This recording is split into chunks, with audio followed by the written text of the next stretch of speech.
Tem que acreditar.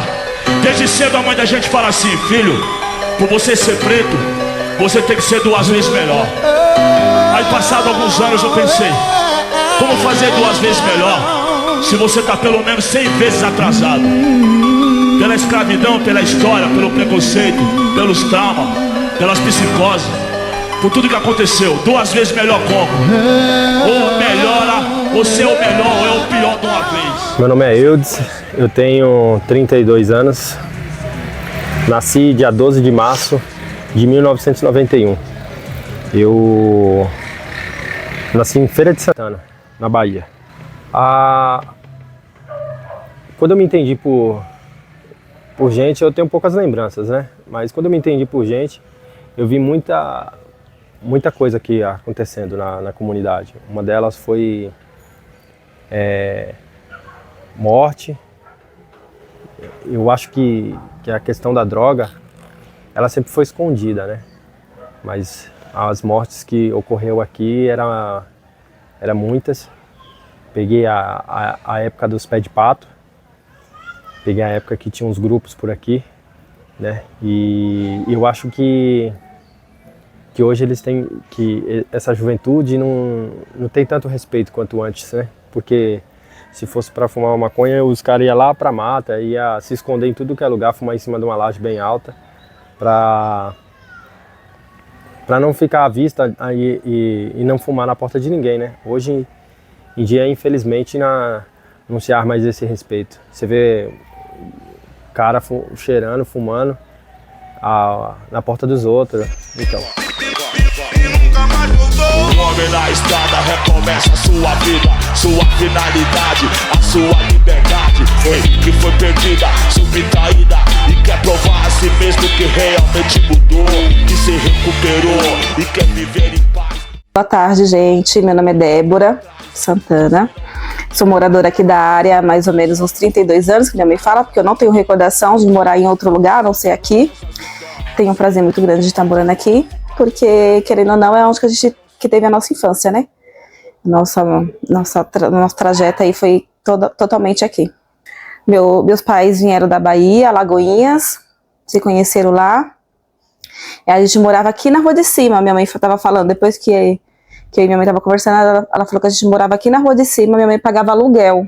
Meu pai pagava aluguel, meu pai era ajudante de pedreiro. E aí apareceu a oportunidade de ter terreno. A minha mãe falou que o primeiro terreno da gente foi ali próximo do Mercado Mamed. E aí aconteceu uns negócios com meu pai perdeu o terreno. Aí conseguiu mais um, aí por bebida meu pai acabou perdendo e acabou ficando só com esse mesmo. Os meus irmãos, a Dani, que é mais velha que eu, e meu irmão, que é 1 ano mais novo que eu. Graças a Deus é uma família tranquila. A minha mãe se aposentou tem 2 anos. Eu não tenho recordação da minha mãe não trabalhando. Não tenho essa recordação, sempre trabalhando. Meu pai viveu com a gente até os meus 12 anos. Aí aconteceu algumas coisas. Meu pai teve que ir embora, também por causa do álcool, né? E ele teve que ir embora. Mas a nossa infância foi bem difícil, porque eu lembro que eu trabalhava. Já com 7 anos eu comecei a trabalhar, cuidando das crianças aqui do Escadão. Cuidei do Gabriel, do Vitor, da Thaís, da Nayara, do Wellington, do Alexandre e do Douglas. E aí, no período que eu estava estudando, a minha irmã ficava. E era assim, aí eu ia para casa deles mais ou menos umas 3h30 da manhã, que era o horário que os pais saíam para trabalhar, e ficava até o final do dia. A comunidade, como era antes? Em questão de estrutura? Como é que era aqui? Tudo barro, era poucos barracos. Eu comecei a lembrar pouquinho, né? Eu lembro da minha mãe dando banho na gente no final da tarde, assim. Final de semana, minha mãe dando banho na gente. Quando chegava no final da tarde, ela colocava a gente no terreno aqui do lado, que não tinha casa. A casa do Piauí também não tinha, nem a casa da Salete. Era terreno. Aí no terreno da Salete, meu pai cozinhava as galinhas pra gente comer.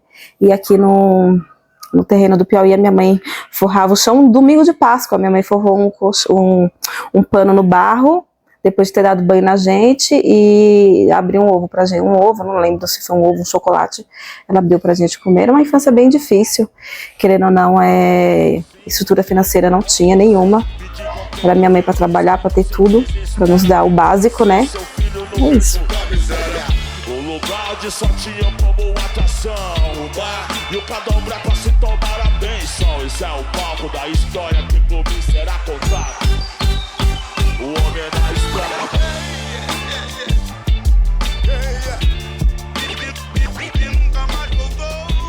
eu me diverti muito por aqui, porque eu moro num escadão, né?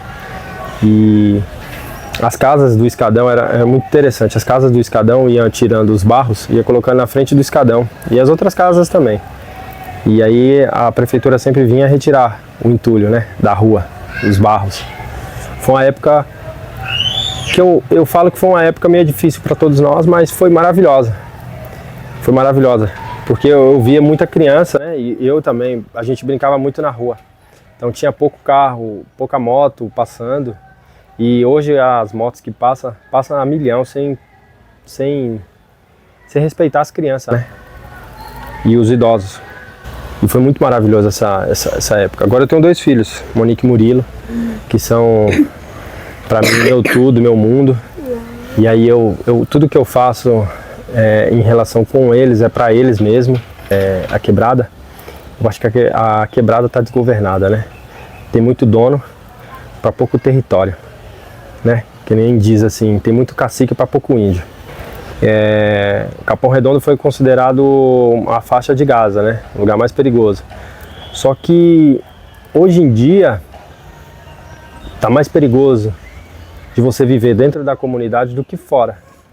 Porque fora da comunidade as pessoas pagam pela segurança. A segurança é cara, eles pagam pela segurança. Dentro da comunidade estão roubando e a gente não tem segurança. Essa é a verdade.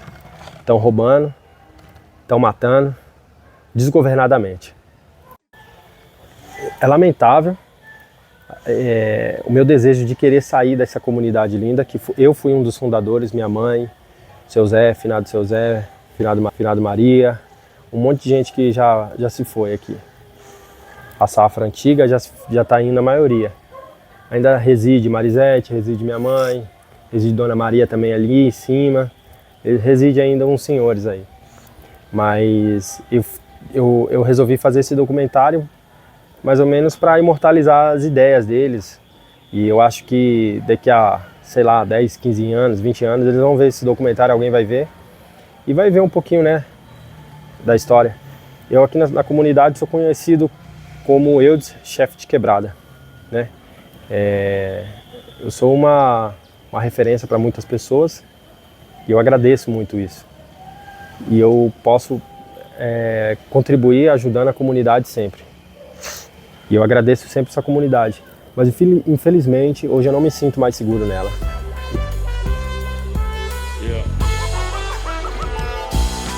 Eu tô ouvindo alguém gritar meu nome, parece um mano meu. É voz de homem, eu não consigo ver quem me chama. É tipo a voz jogueira, coronel, que na Taicã. Mas será me dizer que morreu? Feliz pelo lado de sempre ser uma família unida. E triste porque a gente não teve condição nenhuma, sabe? Nossa vida melhorou mesmo, assim, depois que a gente começou a trabalhar já registrado, que foi eu, a Dani e meu irmão, que aí foi melhorando para ajudar minha mãe, porque minha mãe sempre teve só um salário mínimo, né? Para criar 3 filhos. E aí eu engravidei muito cedo, minha mãe me ajudou muito quando eu engravidei, mas em seguida que a Teté nasceu, eu fui trabalhar, né? Tive a oportunidade de trabalhar. Trabalhei com o irmão da Lili, lá no Santa Amaro, que a Lili arrumou serviço para mim. Trabalhei com ele mais ou menos uns 9 meses. Aí depois Deus abriu a oportunidade de eu conhecer uma lanchonete ali perto do Futurama, que me deu a oportunidade de trabalhar, e logo eu subi de cargo lá. Eu tinha 15 anos, quando eu comecei a trabalhar com ele. E ali eu comecei a ter as coisas, a conseguir dar as coisas da minha filha, tudo que ela precisava, porque esse rapaz aí, a esposa dele, eles me deram a oportunidade de estar trabalhando lá para eles, e subi o cargo.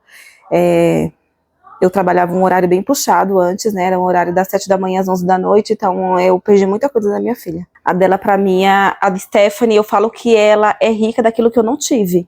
Graças a Deus, a Stephanie, pelas nossas lutas, pelos nós sempre querendo o melhor para os nossos filhos, ela teve mais do que tudo, né? Ela teve estudo, não precisava ir para a escola para comer. Eu era aquela pessoa que começava as coisas e desistia. Eu tentei fazer esse curso outras vezes e desistia por falta de coragem de enfrentar, porque é algo difícil, que eu lutei muito para terminar os estudos, porque como a Stephanie nasceu, eu não consegui concluir os estudos, então depois de um tempo que ela ficou maiorzinha, que eu fui para a escola, que aí eu tinha a oportunidade de trabalhar e estudar, que foi quando eu entrei no posto, que até então eu só tinha até o primeiro, aí consegui terminar o segundo e o terceiro lá no Margarida.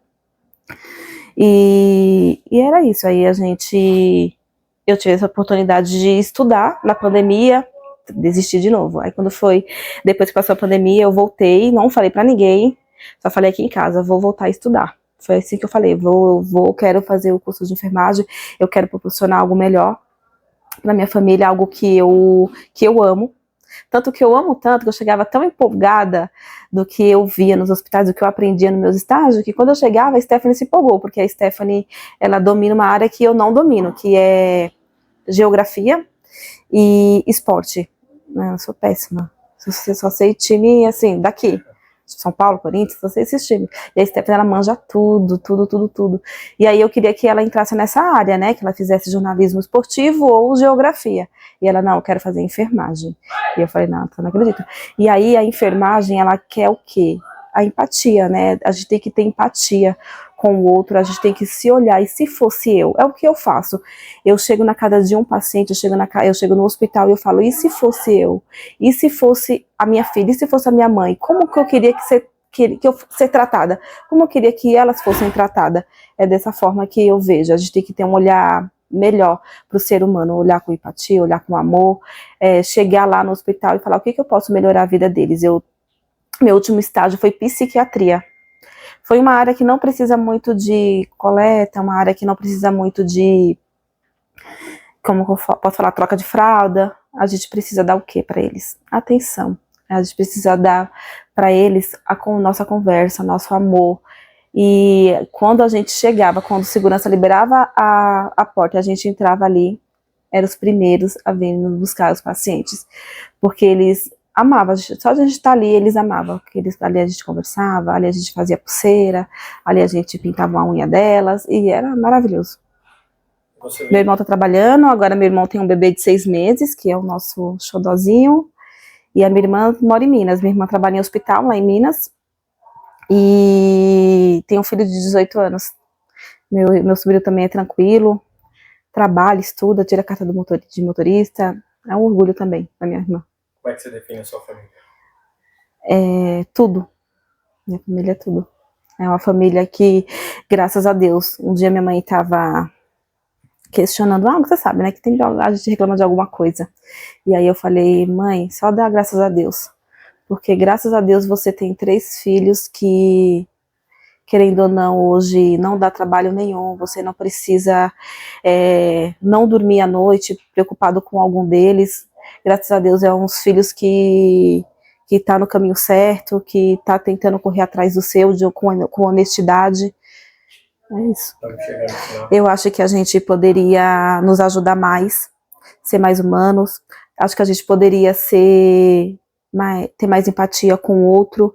Se o vizinho está precisando de ajuda, vamos ali, vamos ajudar.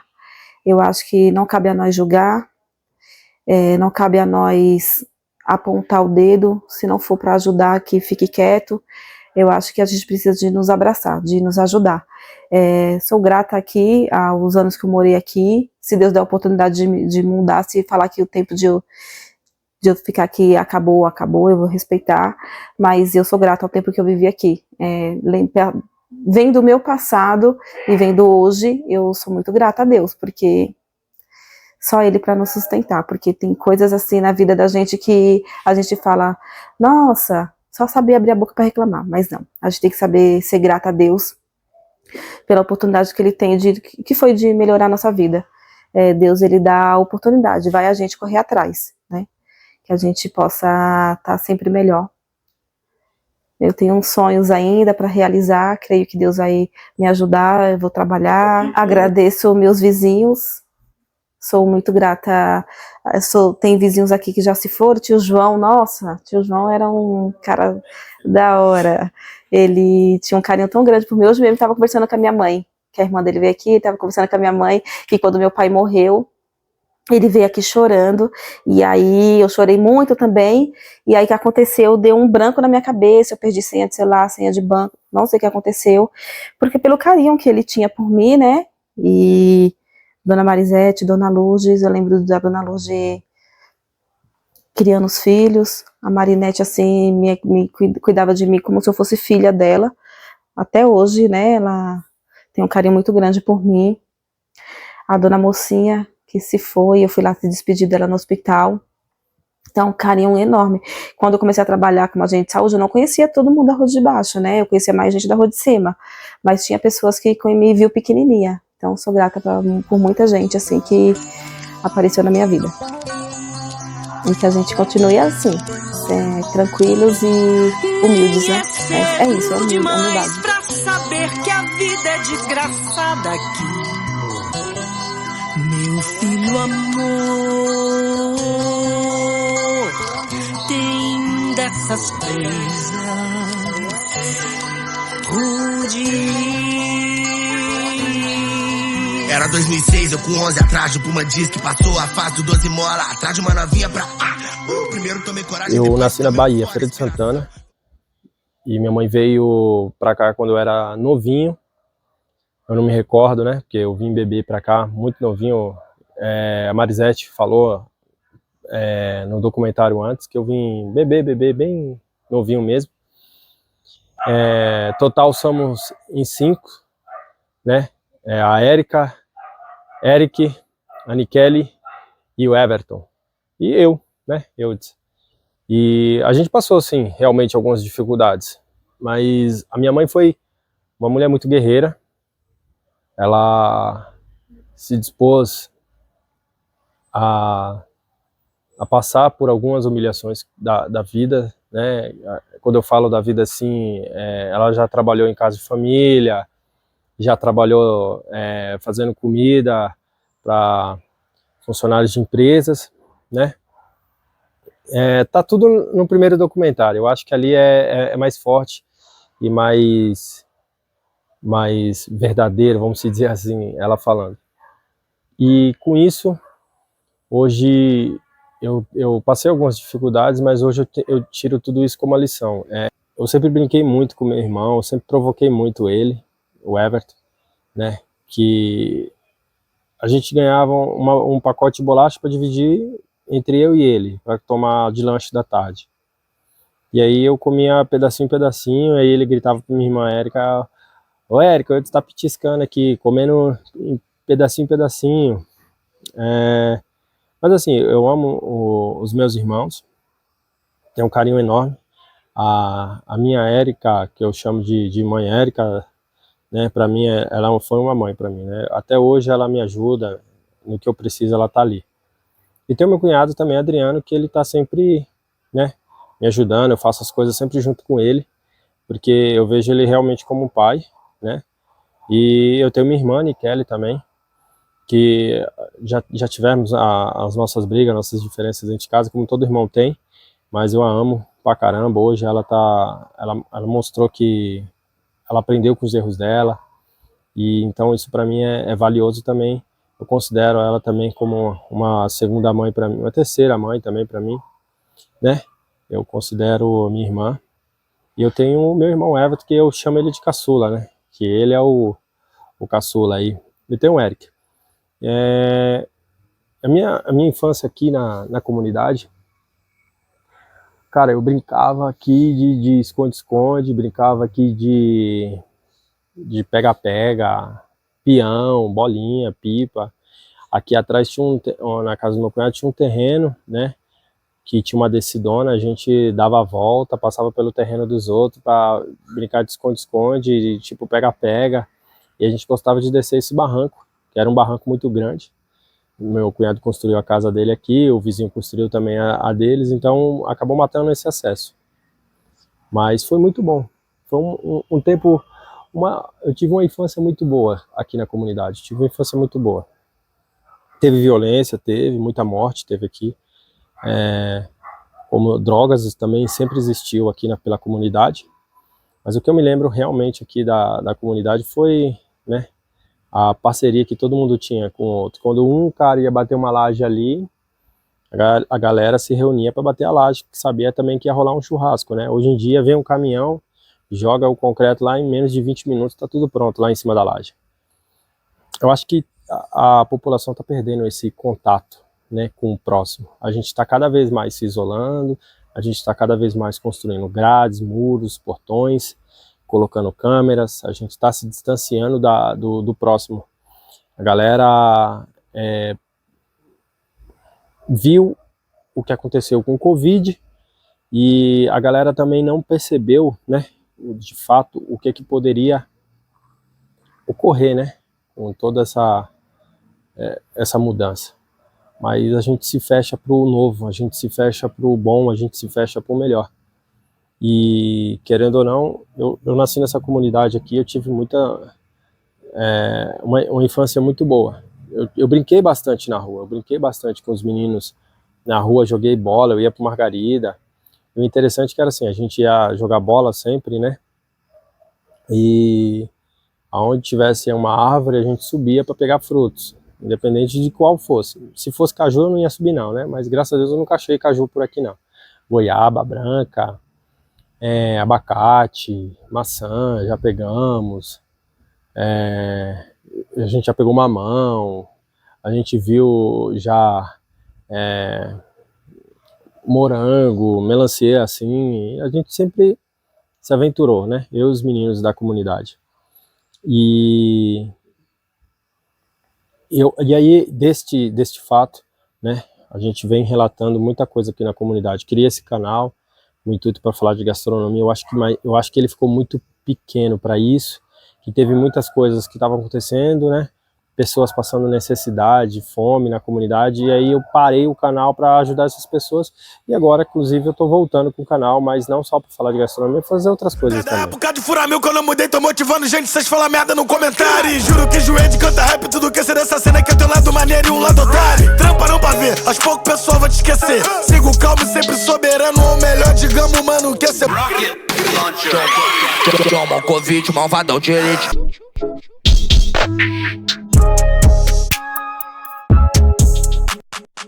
Ah, tá muito tempo, né, que eu moro aqui. Esse menino era pequeno ainda. E eu conheci todo mundo, Ana Lu e Marisé, todo mundo. Depois conheci vocês. E aí por diante. Tem muitos anos, foi. A Dani é pequena, né?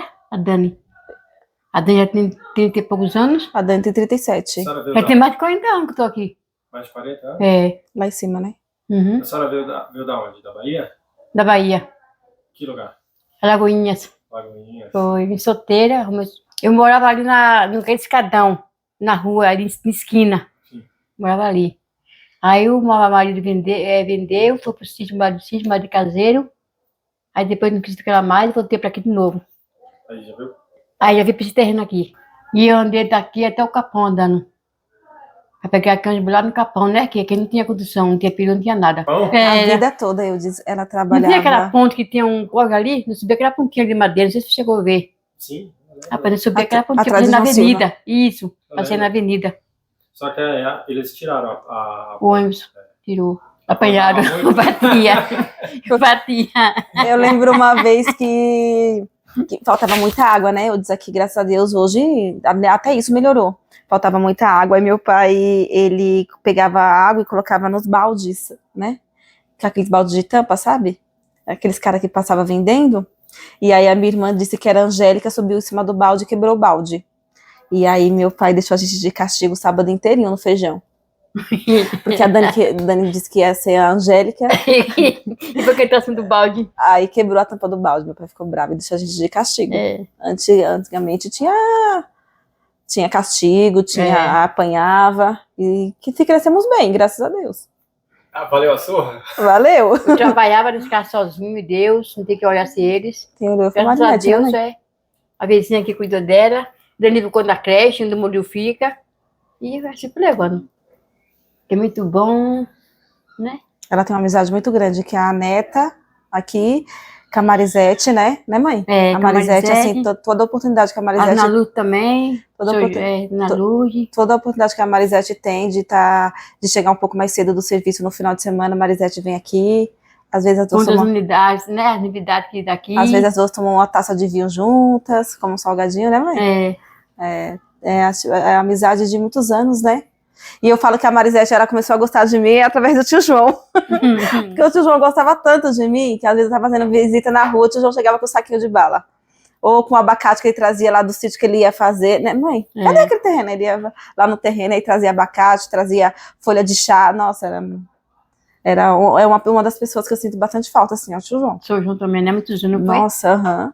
Ele, o seu João era muito amigo do pai dele. É. Bebia os dois O juntos. tio João foi o último da turma deles a morrer, né? O tio João foi o último. Quando eu vi o tio João passando, eu falei, tio João, só restou tu, meu filho, para de beber. 1º de outubro de 1992, 8 horas da manhã. Ó, aqui estou mais um dia, sob o olhar sanguinário do vigia.